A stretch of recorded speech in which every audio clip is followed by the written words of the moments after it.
ತಮಗೆಲ್ಲ ತಿಳಿದಿರೋ ಪ್ರಕಾರ ಪ್ರತಿಯೊಂದೂ ಫುಟ್ಪಾತ್ ತಿರುವಾಗಿರಲಿ ಅಥವಾ ಆಜಾದ್ ಚೌಕದಲ್ಲಿ ಏನು ರಥ ಇತ್ತು ಅದಾಗಲಿ ಅಥವಾ ಏನು ಡಾಕ್ಟರ್ BR ಅಂಬೇಡ್ಕರ್ ಸಾಹೇಬ್ ಪುತ್ಲಿ ಆಗಲಿ ಇಂಥ ಸುಮಾರು IDSMT ಮಾರ್ಕೆಟಲ್ಲಿ ಅಂಗಡಿಗಳು ತೆರವಾಗಲಿ ಬೆಳಿಗ್ಗಿನ ಜಾವ 4-5 ಗಂಟೆಗೆ ಅಥವಾ ರಾತ್ರಿ ಏನೋ ಬೆಳಿಗ್ಗಿನ ಜಾವ 4-5 ಗಂಟೆಗೆ ಅಥವಾ ರಾತ್ರಿ ಇದ್ದಿದ್ದಂಗೆ ಡೆಮಾಲಿಷ್ ಮಾಡಿರುವಂಥದ್ದು ಎಲ್ಲರೂ ಕಂಡಿದ್ದೀರಾ.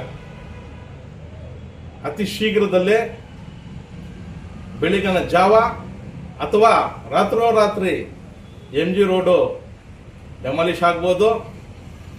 ಮತ್ತೆ ಏನು ರೈಲ್ವೆ ಸ್ಟೇಷನ್ ಐತೆ ಮೊನ್ನೆ ಎಲ್ಲ ಮಾರ್ಗಗಳ ಹಾಕ್ಬಿಟ್ಟು ಹೋಗಿದ್ದಾರೆ, ಅದು ಬೆಳಗಿನ ಜಾವ ಅಥವಾ ರಾತ್ರಿ ಆಗ್ಬೋದು. ಈ ರೀತಿ ತಮಗೆಲ್ಲ ತಿಳಿದಿದೆ.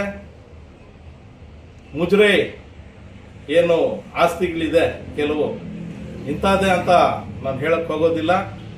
ಅದು ಕೂಡ ಡಬಲ್ ರೋಡ್ ಆಗ್ಬೋದು, MG ರೋಡ್ ಆಗ್ಬೋದು, ಅಥವಾ ಚೌಕದಲ್ಲಿ ಆಗಿರ್ಬೋದು. ರಾತ್ರಿ ಅಥವಾ ಬೆಳಗಿನ ಜಾವ ಅದನ್ನು ಡೆಮಾಲಿಷ್ ಆಗುವಂಥ ಸಾಧ್ಯತೆಗಳಿದೆ.